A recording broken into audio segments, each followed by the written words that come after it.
Sarah Bennett's fingers trembled as she carefully lifted the brittle photograph from the acid-free archival box. As the new curator for the Ashford Historical Society in rural Massachusetts, she'd spent the past 3 weeks cataloging donations from the recently deceased Eleanor Whitman, whose family had lived in the area since before the Civil War. "That's odd," she whispered, examining the sepia-toned image more closely. The photograph showed a military camp with several Union soldiers posed stiffly in their uniforms. But what caught her attention was the small figure on the far right, a boy no older than 12. Clutching a drum, his face solemn yet unmistakably proud. Sarah flipped the photograph over. In faded ink, someone had written, "Camp Harrington, September 18, 1864. Thomas Lloyd's drummer boy pictured 1 week after burial." The room suddenly felt colder. Sarah's rational mind immediately sought logical explanations: a misdated photograph, a practical joke, a different Thomas Lloyd. She reached for the accompanying letter, its yellowed paper crackling beneath her fingers. "Thomas Lloyd, age 12, succumbed to typhoid fever on September 10, 1864, the letter began. Burial conducted with military honors on September 11th. The enclosed photograph, taken on September 18th, caused considerable distress among the men, particularly when Thomas appeared for roll call the following morning, drum in hand, before vanishing when approached. Sarah's academic interest was piqued. Ghost stories were common in historical records, usually explainable through mistaken identity or deliberate hoaxes. She'd write this up as an interesting footnote in the Whitman collection catalog. As she placed the photograph on her desk to document it properly, her phone chimed with a text from her boyfriend, Michael, working late again. "Don't wait up." Sighing, Sarah returned to her work. At 34, she'd moved to Ashford 6 months ago for this position after her marriage ended, leaving behind her life in Boston. The quiet town suited her scholarly temperament, though the isolation sometimes weighed heavily. The sudden rattle of the archive room door startled her. She glanced at her watch. 9:42 p.m. The building should be empty. "Hello?" Sarah called, rising from her desk. "Is someone there?" No answer came, but as she stepped into the hallway she heard it, faint but unmistakable, the rhythmic tapping of a drum, coming from somewhere deeper in the building. "It's the heating system," Sarah assured herself the next morning, sipping coffee at her desk. Old buildings make strange noises. She'd convinced herself of this after a thorough search of the Historical Society. The building had revealed nothing unusual the previous night. The drumming had stopped as abruptly as it had begun, and Sarah had blamed her overactive imagination, fueled by the eerie photograph. Professor Alan Deacon, her former doctoral advisor from Boston University and a specialist in Civil War photography, had responded to her email with enthusiasm. Postmortem photography was common in that era, his email read. But the claim that the subject appeared in a photo after death, rather than being photographed after death in a posed position, is fascinating. Likely a case of mistaken identity or poor record-keeping. Send high-resolution scans. Sarah was photographing the image when Eliza Fisher, the Society's septuagenarian receptionist, appeared at her door. "I found something interesting in the Whitman collection," she asked, peering at the photograph. "A Civil War drummer boy supposedly photographed after his death," Sarah explained, handing Eliza the image. "Interesting footnote for local folklore." Eliza's expression changed as she examined the photograph. "Thomas Lloyd," she murmured. "The walking drummer. You know the story?" Sarah asked, surprised. "Every old family in Ashford knows it," Eliza replied. "Thomas was from here. When his father joined the Union Army, Thomas begged to go along. They made him a drummer boy." She handed the photograph back with unusual care. "They say he never accepted his death. His drum has been heard throughout the centuries whenever someone disturbs his rest." Sarah smiled politely. "Fascinating how these stories persist." "The Whitman and Lloyd families were connected," Eliza continued. "Eleanor's great-grandmother was Thomas's cousin. That's why she had these items." She paused at the door. "Be careful with them, Sarah. Some things are better left undisturbed." After Eliza left, Sarah dismissed the warning as small-town superstition. She finished documenting the photograph and moved on to a box of Civil War-era letters, many written by Thomas's father, describing camp life and eventually his heartbreak over his son's death. As she worked, the temperature in the room seemed to drop. Sarah rubbed her arms, blaming the ancient heating system. But when she lifted her head from the letters, she noticed something that made her blood run cold. The photograph of Thomas Lloyd was no longer where she had placed it. It now sat at the edge of her desk, and the boy's solemn face seemed to be looking directly at her. It moved because the building settled, Sarah told herself as she drove to the Ashford Town Library the next morning, or there was a draft. Despite her rational explanations, she'd been unable to shake her unease. So she decided to research Thomas Lloyd properly, approaching the mystery as she would any historical investigation. The town library housed records dating back to Ashford's founding in 1721. Marion Wells, the librarian, brightened when Sarah explained her project. The Lloyd family plot is in the old cemetery behind First Congregational, Marion offered. Thomas isn't buried there, of course. He died at camp in Virginia, but there's a memorial stone.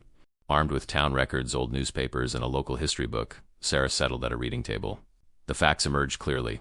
Thomas Lloyd, born April 3, 1852, had joined his father, Sergeant James Lloyd, as a drummer boy in the 18th Massachusetts Volunteer Infantry in 1864. He died of typhoid fever that September, mourned by his father and the men of the regiment. But it was a local newspaper from October 1864 that sent a chill down Sarah's spine. The article reported that Sergeant Lloyd had written home claiming that several men had seen Thomas after his burial, and that the boy's drum could be heard at night. The regiment's commander had eventually ordered Thomas's grave exhumed, but the body was reportedly found undisturbed. Sarah's phone vibrated with a text from Michael. Need to cancel weekend plans. Work emergency. Sighing, she set down her phone. Their relationship had been strained since her move to Ashford, with Michael remaining in Boston and growing increasingly distant.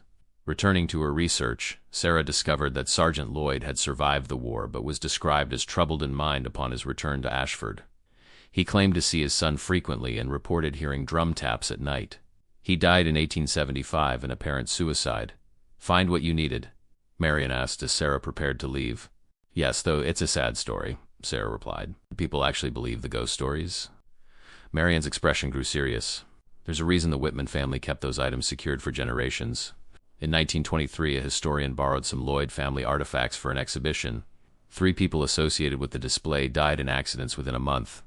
The drum tapping was heard before each death.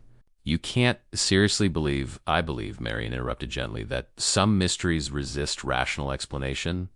Be careful, Sarah. As Sarah drove back to the Historical Society, the late afternoon sun casting long shadows across the road, her car radio suddenly emitted a burst of static. Through the interference, she could swear she heard the faint, rhythmic beating of a drum.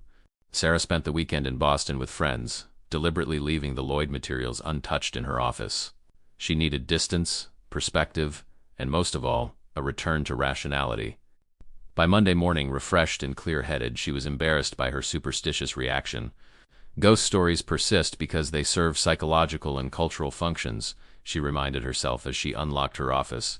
Not because they're real. She stopped short at her desk. The archival box containing the Lloyd materials was open, though she distinctly remembered closing it. Scattered across her desk were items she hadn't examined yet, including a small leather-bound journal. Eliza must have been in here, she muttered, though it seemed unlike the meticulous receptionist to disturb archival materials. When questioned, Eliza denied entering Sarah's office. The cleaning crew doesn't go in there either, she added. You're the only one with a key besides management. Unsettled, Sarah returned to her office and examined the journal. It belonged to Eleanor Whitman's great-grandmother, Catherine Whitman, who had been Thomas Lloyd's cousin. The entries began in 1863 and detailed the girl's everyday life, including her worry for her Uncle James and cousin Thomas when they left for war. The entry dated September 15, 1864. Caught Sarah's attention. Mother received word today that Thomas has died of fever. I cannot believe my dear cousin is gone. He promised to teach me to play his drum when he returned victorious. I shall never hear his drum again.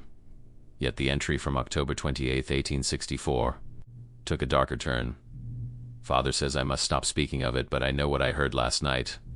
Thomas's drum just outside my window. When I looked out, I saw him standing in our yard looking up at me. He was pale as moonlight, but it was Thomas, still in his uniform. He said nothing, only raised his drumsticks as if in salute. When Father came to check on me, Thomas vanished. Father says it was a dream, but the mud from the yard showed small footprints beneath my window this morning. Subsequent entries documented more appearances, always preceded by drum taps. The final mention came in April 1865, after news of the war's end. Thomas came again last night. I asked why he does not rest. He said, I must march until Father comes home. I told him Uncle James will return soon now that the war's won. Thomas smiled then, the first time since his visitations began, and said, Then I shall wait for him, and we will go together when the time comes. I fear what this means for Uncle James. Sarah closed the journal, her academic detachment wavering. The entries had the ring of authenticity, a child's honest account not embellished like a ghost story meant to frighten. As she reached to return the journal to its box, her office door slowly swung shut, though no draft was present. And then, muffled but distinct, came the sound of drumming from the hallway outside. Sarah wrenched open her office door, heart pounding, but the hallway was empty. The drumming had stopped. "Is anyone here?" she called out, her voice echoing in the corridor. No answer came. Returning to her desk, she began to question her senses. Stress, perhaps, or her mind playing tricks influenced by the suggestive historical materials. She decided to finish cataloging the Lloyd items and move them into deep storage, out of sight, out of mind. But when she picked up the photograph of Thomas Lloyd, she nearly dropped it in shock. The image had changed. The boy still stood at attention with his drum, but now his head was turned slightly, his gaze directed out of the frame, as if looking directly at the viewer. "This isn't possible," Sarah whispered, comparing the photograph to the digital scan she'd taken days earlier. In the original scan, Thomas faced forward like the other soldiers. With shaking hands, she called Professor Deacon. "Deterioration of chemicals can cause apparent changes in old photographs," he explained after she described the phenomenon. "Or it could be a simple case of misremembering the original orientation." "I have documentation," she insisted. "The digital scan shows a different pose." "Send me both versions," he said, his academic curiosity piqued. "Though I suspect a processing error in your scanning software." After emailing the images, Sarah forced herself to continue working, though she positioned the photograph face down on her desk. At lunchtime, she walked to a cafe in town, grateful for fresh air and distance from the Historical Society building. As she waited for a sandwich, she overheard two elderly men at a nearby table. "Another accident at the old Miller Road Bridge," one said. "Third one this month. Car went straight into the creek last night." "Bad curve there," his companion replied. "Especially in the dark. Driver said he swerved to avoid a boy standing in the road. A boy with a drum." Sarah's blood ran cold. She abandoned her lunch order and hurried back to the Historical Society, driven by a growing sense of urgency she couldn't explain. In her office, she pulled up local news on her computer. The accident had occurred just after midnight. A driver had lost control on Miller Road, claiming he'd swerved to avoid a child pedestrian. Police found no evidence of anyone else at the scene. Sarah suddenly realized the significance of the location. Historical maps in the Whitman collection showed that Miller Road had once been the main route into town from the south. The road soldiers would have taken returning home from the war. With growing dread, she turned over the photograph of Thomas Lloyd. The boy's position had changed again. Now he was fully turned to face the viewer, his expression no longer solemn but urgent, almost pleading. Sarah's phone rang, startling her. It was Professor Deacon. "I've examined both images," he said without preamble, his voice tense. "This isn't image degradation or a scanning error. The positioning is clearly different. I've never seen anything like it." "What does it mean?" Sarah asked, staring at the photograph. "I don't know," the professor admitted. "But I'm coming to Ashford tomorrow. Whatever this is, it needs proper documentation." After hanging up, Sarah noticed a folded paper that had fallen from the box, a map of Ashford from 1865, with the Lloyd family home circled in fading ink. The house still stood on Orchard Street, though it had passed out of family hands decades ago. Something was compelling her to go there, to follow this mystery to its source. As she gathered her coat, the drum taps began again, closer this time, as if just outside her door. The drumming followed Sarah to her car, a steady tattoo that seemed to come from everywhere and nowhere at once. It faded only when she drove away from the Historical Society, her hands white-knuckled on the steering wheel. She didn't go to the old Lloyd house. Not yet. Instead, she drove to the town cemetery behind First Congregational Church, seeking the Lloyd family plot Marion had mentioned. The late afternoon sun cast long shadows among the weathered headstones. Sarah found the Lloyd section easily, a modest plot with stones dating back to the early 1800s, and there, as Marion had said, was Thomas's memorial, smaller than the others, with a carved drum beneath his name and the inscription "Beloved Son," fallen in service, though not in battle. Beside it stood the larger headstone of Sergeant James Lloyd, with the dates 1823 to 1875, and the simple epitaph, "He joins his son at last. I thought I might find you here." Sarah turned to see Eliza approaching through the cemetery, her elderly figure silhouetted against the setting sun. "How did you know I'd be here?" Sarah asked. "Because that's what happens," Eliza replied cryptically. "First the curiosity, then the research, then the cemetery. It's always the same pattern." "What do you mean, always?" Eliza sighed. "You're not the first curator to work with the Lloyd materials, Sarah. Every few decades, someone new becomes fascinated with Thomas's story. They experience the same things you're experiencing now." "The drumming," Sarah whispered. You've heard it too. Many years ago, when I first started at the Historical Society, I learned quickly to leave those items alone. Eliza reached into her purse and withdrew an envelope, yellowed with age. This might help you understand. It's a letter from a Union soldier who served with Sergeant Lloyd. My grandfather knew the man in his old age. Sarah accepted the envelope with reverence. Inside was a letter dated 1910. What I tell you now, I have never before committed to paper for fear of being thought mad, but as my days grow short, I feel compelled to record the truth of what happened at Camp Harrington in the autumn of 1864. Thomas Lloyd was a bright boy, beloved by all the regiment. When typhoid took him, it broke his father's heart and dampened the spirits of every man. We buried him with honors, SGT. Lloyd stoic, but shattered. 3 days after the burial, the first man reported hearing drum taps in the night. We thought it a dream, until others heard it too. Then came the morning when Thomas appeared at roll call, standing in his usual place, drum strapped to his chest. He looked solid as any living boy, though pale. SGT. Lloyd saw him too. The man fell to his knees in shock. When the captain approached Thomas, the boy simply vanished. The colonel ordered the grave exhumed, believing a cruel hoax. I was among those who opened the grave. Thomas lay there, unchanged in death, while at that very moment, 2 men on picket duty claimed to see him walking the perimeter, drum in hand. The appearances continued for weeks. Always, Thomas seemed to be looking for his father, or waiting for something. Some men feared him, but I pitied the boy's spirit, unable to accept his untimely end. What troubles me most, even now, is what happened the night before our regiment marched south. Thomas appeared in the camp center beating his drum in the military call to advance. When none followed, he grew agitated, pointing urgently southward. The next day, our column was ambushed on the road he had indicated. Had we changed our route based on the boy's warning, many lives might have been spared. I write this not to disturb your peace, but because some truths, however impossible, should not be lost to time. Sarah looked up from the letter, her academic skepticism crumbling. He was trying to warn them. Thomas has always tried to warn people, Eliza said softly.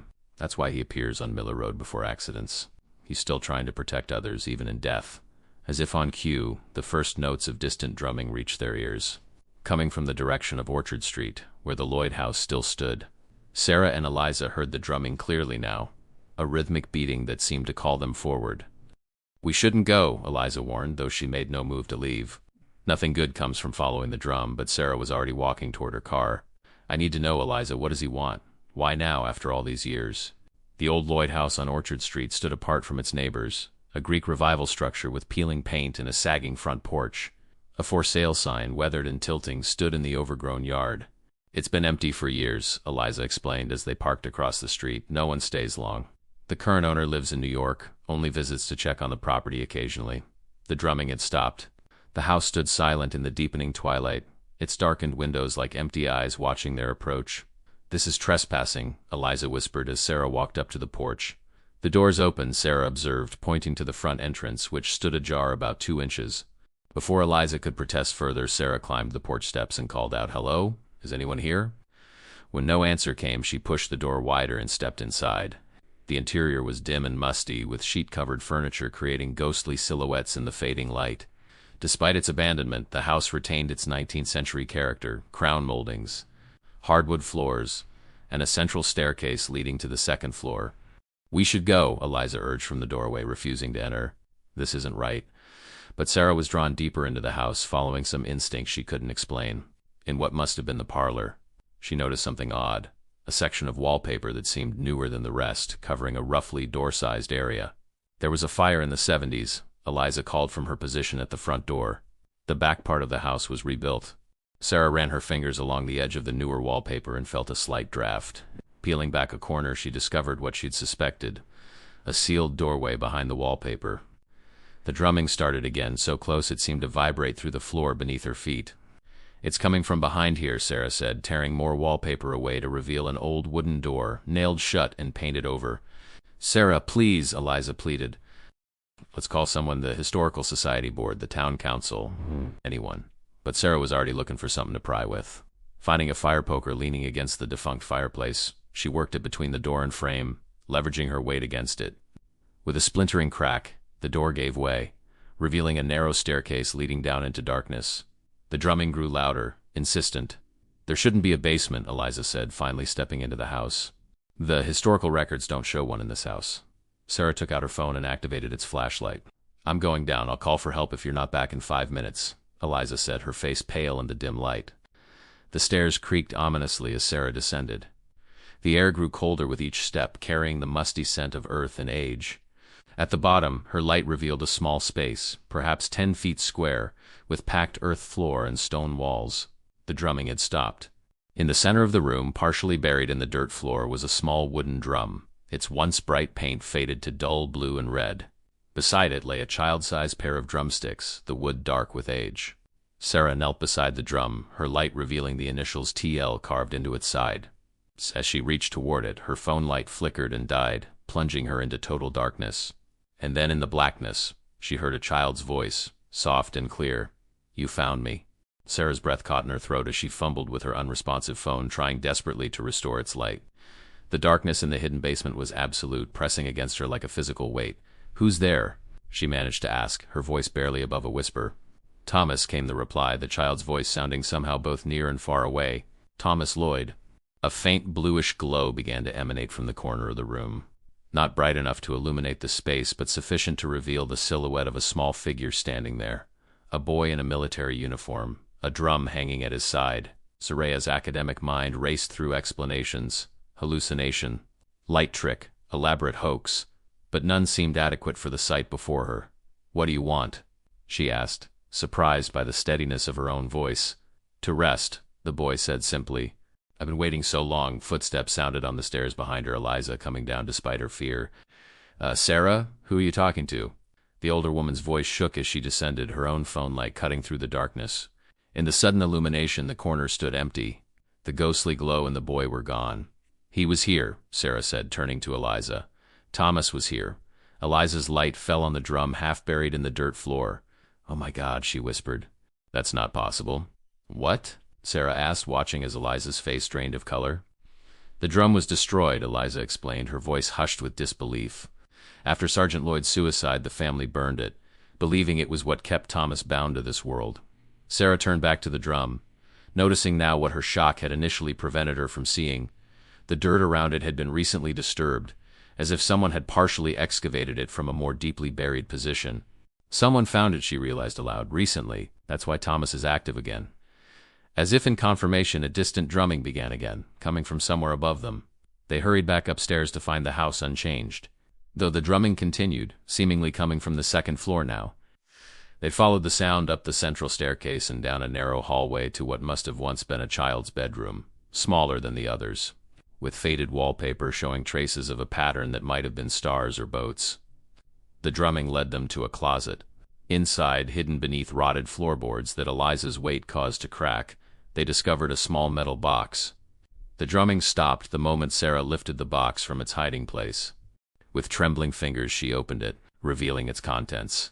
A folded Union Army uniform sized for a child, a daguerreotype of a stern-looking man in military dress who could only be Sergeant Lloyd, and a packet of letters tied with faded ribbon. The topmost letter, addressed to My Dear Catherine and dated October 1865, was from Sergeant Lloyd to his niece. I must confess the terrible truth that haunts my days and nights. Thomas did not die of typhoid fever, as we were told. I have learned from men in his company that my boy was victim to the cruelty of war. A Southern sympathizer infiltrated the camp as a sutler, poisoning several, including Thomas. The Army concealed this breach of security, reporting the deaths as fever to maintain morale. What torments me most is that I had quarreled with Thomas the morning before his poisoning, scolding him harshly for neglecting his duties. My last words to my beloved son were spoken in anger. I believe this is why his spirit cannot rest. He seeks forgiveness I cannot give him in life, and warning of dangers I cannot heed quickly enough. Each time his drum sounds, disaster follows that I am powerless to prevent. I return home a broken man, haunted by war's horrors and my son's restless spirit. I beg you to keep his belongings safe, for I cannot bear their sight. Perhaps someday, when my own life reaches its end, we will find peace together. Sarah looked up from the letter, tears in her eyes. He never knew his father forgave him. He's been waiting all this time. For the truth to be known, Eliza agreed softly. And now it is. The temperature in the room suddenly plummeted, their breath fogging in the air. In the corner, the bluish glow reappeared, gradually taking the shape of the drummer boy. This time, Sarah could see him clearly, a young face with solemn eyes, dressed in a Union uniform with his drum secured at his side. He looked solid enough to touch, though the blue glow that outlined his figure betrayed his unearthly nature. "Thomas," Sarah said gently, "we found the letters. We know what happened to you." The boy's expression remained unchanged, but he lifted his hand, pointing toward the box of his possessions. "I think he wants us to reunite his belongings," Sarah whispered to Eliza. "The uniform and letters with the drum." "And then what?" Eliza asked, her voice trembling. "Then we give him a proper memorial," Sarah decided, "with the true story of how he died, and his father's love for him." Thomas lowered his hand and nodded once, his solemn expression softening slightly. Then, without a sound, his figure faded from view, leaving them alone in the cold, empty room. Professor Deacon arrived the next morning, his academic excitement over the photograph's changes tempered by Sarah's account of what they'd found in the old Lloyd house. "We've secured permission from the property owner to remove the items," Sarah explained as she led him into her office at the Historical Society. "The drum, the uniform, and the letters are all here now." The professor examined the drum with professional interest. It's mid-19th century military drum, consistent with Union Army issue to drummer boys, he confirmed. "The conservation team at the university could restore this. I don't think we should alter it," Sarah said. "These items need to stay together as they were meant to be." She had spread the Lloyd materials across her desk, the photograph, drum, uniform, letters, and journal. For the first time since she'd begun working with them, there was no drumming, no unexplained movements, no drop in temperature. "What do you plan to do with them?" the professor asked. "A special exhibition," Sarah replied. "Thomas Lloyd, the true story of Ashford's drummer boy. We'll present the facts of his death and his father's grief. Give him the recognition and remembrance he deserves, and you believe this will appease his spirit." The professor's tone held academic skepticism, though his expression suggested he wasn't entirely dismissive of the possibility. "I believe it's the right thing to do regardless," Sarah answered. "This boy's story deserves to be told truthfully." With the professor's help and Eliza's connections in town, the exhibition came together quickly. The Historical Society Board approved emergency funding. Recognizing the historical significance of the new discoveries about a local Civil War casualty, the opening was scheduled for the following Saturday, with a special memorial service to be held at the Lloyd family plot, where the drum would be displayed temporarily before becoming the centerpiece of the permanent exhibition. As Sarah worked late finalizing the exhibition text panels, her phone buzzed with a text from Michael. "Sorry I've been distant. Can we talk?" She hesitated, then replied, "Yes, there's an exhibition opening here Saturday. Come if you can." The week passed in a flurry of activity. Sarah found herself frequently checking the photograph of Thomas, but it remained unchanged. The boy still looked out from the image, but his expression seemed less urgent now, perhaps even peaceful. Saturday dawned clear and cool, a perfect New England autumn day. The memorial service at the cemetery was attended by town officials, historical society members, and curious locals who had grown up hearing stories of the drummer boy ghost. Sarah had arranged for a local minister to offer a brief service, acknowledging both the historical truth of Thomas's death by poisoning and the folklore that had grown around his restless spirit. Thomas's drum sat on a small table beside his memorial stone, his uniform and the letters displayed under protective glass. "We gather today to honor the memory of Thomas Lloyd," the minister began, "a boy who served his country with courage, who died far too young, and whose story reminds us that the shadows of war fall even on the innocent." As the service continued, Sarah noticed a familiar figure standing at the back of the gathered crowd.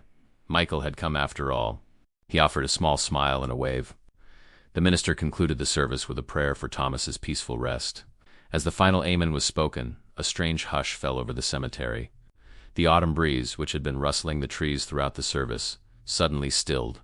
And then, so faint it might have been imagination, came the sound of a drum, not the urgent, warning rhythm they had heard before, but a slow, dignified cadence, the traditional military going-home tattoo played at soldiers' funerals. The sound faded gradually, growing more distant until it was gone completely. In its wake, several attendees later reported feeling an inexplicable sense of peace settle over the cemetery. When Sarah checked the photograph afterward, she discovered that it had changed one final time. Thomas Lloyd now stood at attention with his regiment, facing forward as he had in the original image, but his solemn expression had been replaced by a slight, contented smile. 1 month after the memorial service, Sarah sat in her office completing her final report on the Thomas Lloyd exhibition. It had become the most successful in the Historical Society's recent history, drawing visitors from throughout New England interested in both the historical aspects and the supernatural elements of the story. More importantly, there had been no further incidents on Miller Road. The local paper had run a feature connecting the end of the accidents, with the memorial service, though they presented it as an interesting coincidence rather than evidence of supernatural intervention. Professor Deacon had published a preliminary paper on the photograph's changes, documenting them thoroughly while leaving the cause open to interpretation. His scientific caution hadn't stopped paranormal enthusiasts from citing the case, but it had earned him respect from his academic peers for his meticulous research methods. Sarah glanced at the photograph, now safely displayed in a climate-controlled case in the exhibition room. Thomas remained as he had appeared after the memorial, at attention with his regiment, with that slight, peaceful smile. No further changes had occurred. A knock at her office door interrupted her thoughts. Michael stood there, a tentative smile on his face. "The exhibition looks great," he said. "Really professional work." "Thanks," Sarah replied, gesturing him in. "I'm glad you could come down again." Their relationship had begun to heal in the weeks since the memorial. Michael had been making the drive from Boston regularly, and Sarah had found herself looking forward to his visits, rediscovering what had drawn them together initially. "I've been thinking," Michael said, taking the chair opposite her desk. "My contract at the firm ends in December. I could look for something closer to Ashford." Sarah smiled, touched by his willingness to consider relocating. "I'd like that," she admitted. "This place is starting to feel like home." As they discussed possibilities, Sarah's phone rang, Eliza calling from the front desk. "There's someone here you should meet," the receptionist said cryptically. "A visitor for the Lloyd exhibition." In the reception area, Sarah found an elderly man examining the Historical Society's brochures. Eliza introduced him as James Whitman, Eleanor Whitman's grandson and the last living descendant of the Whitman-Lloyd family line. "I've been living in Arizona for 40 years, he explained, shaking Sarah's hand. "But when I heard about the exhibition, I knew I needed to come see it." As Sarah guided him through the displays, James shared family stories that had been passed down through generations, how Catherine Whitman had kept the secrets of her cousin, Thomas's true fate, how the story of the drummer boy had been both a family ghost story and a solemn remembrance. "My grandmother Eleanor was the last one who claimed to have heard the drumming," James said as they paused before the display containing Thomas's drum. "She said it came to her just once, the night before the 1938 hurricane struck New England. She evacuated her coastal home based on that warning. The house was destroyed, but she survived." James reached into his jacket pocket and withdrew a small velvet pouch. "I brought something that belongs with these artifacts," he explained. "Something the family kept separate all these years." From the pouch he produced a tarnished silver pocket watch. This was Sergeant Lloyd's. He was wearing it when he died. Sarah accepted the watch reverently. Opening the case, she found an inscription inside. "To my father, so you will always know when to come home. Your Thomas," a birthday gift from the boy. "Just before they left for war," James explained. "The legend in our family is that the sergeant's watch stopped at the exact moment he died, and no one has ever been able to make it run again." As Sarah held the watch, she felt a profound sense of completion. The final piece of Thomas Lloyd's story had come home. "We would be honored to include this in the permanent exhibition," she told James. Later that evening, after James had departed with promises to send more family documents, Sarah and Michael walked through the quiet exhibition space one last time before closing. "Do you really believe it?" Michael asked as they stood before the display of Thomas's belongings. "That his ghost was trying to warn people all these years?" Sarah considered the question carefully. Her academic training urged caution and skepticism, but her experiences over the past weeks couldn't be easily dismissed.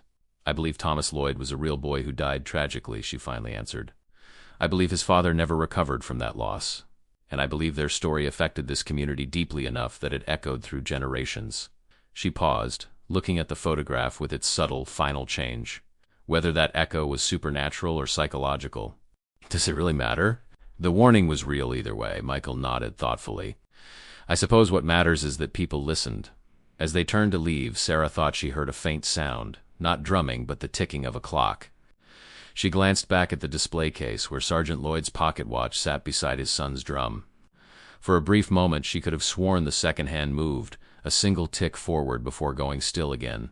A coincidence perhaps, or a settling of the ancient mechanism. Sarah smiled and turned out the lights, leaving Thomas Lloyd's legacy to rest in peaceful darkness. 6 months later, the Ashford Historical Society unveiled a new permanent installation. In the town cemetery, a restored memorial stone for Thomas Lloyd, bearing the true account of his death and service. Beside it stood a smaller marker with a simple inscription, "For Sergeant James Lloyd and his son Thomas, reunited in peace. May their warning drums now be silent." On quiet nights, some say you can still hear the echo of a drum from the old cemetery, not an urgent warning anymore. but a gentle reminder that some stories refuse to be forgotten, and some bonds transcend even death itself. But the Miller Road Bridge stands safe, its curve no longer claiming unwary travelers. And in the Historical Society archives, a photograph of a young drummer boy shows him forever at peace, standing proud among his regiment, finally free to rest. As for Sarah Bennett, she found her own sense of belonging in Ashford. Her work with the Lloyd Collection earned the Historical Society national recognition, and her relationship with Michael grew stronger as he relocated to a law firm in the neighboring town. Sometimes, walking home late from the Historical Society, she imagines she sees a small figure in a uniform watching from a distance, not a haunting presence, but a guardian, grateful that his story was finally told.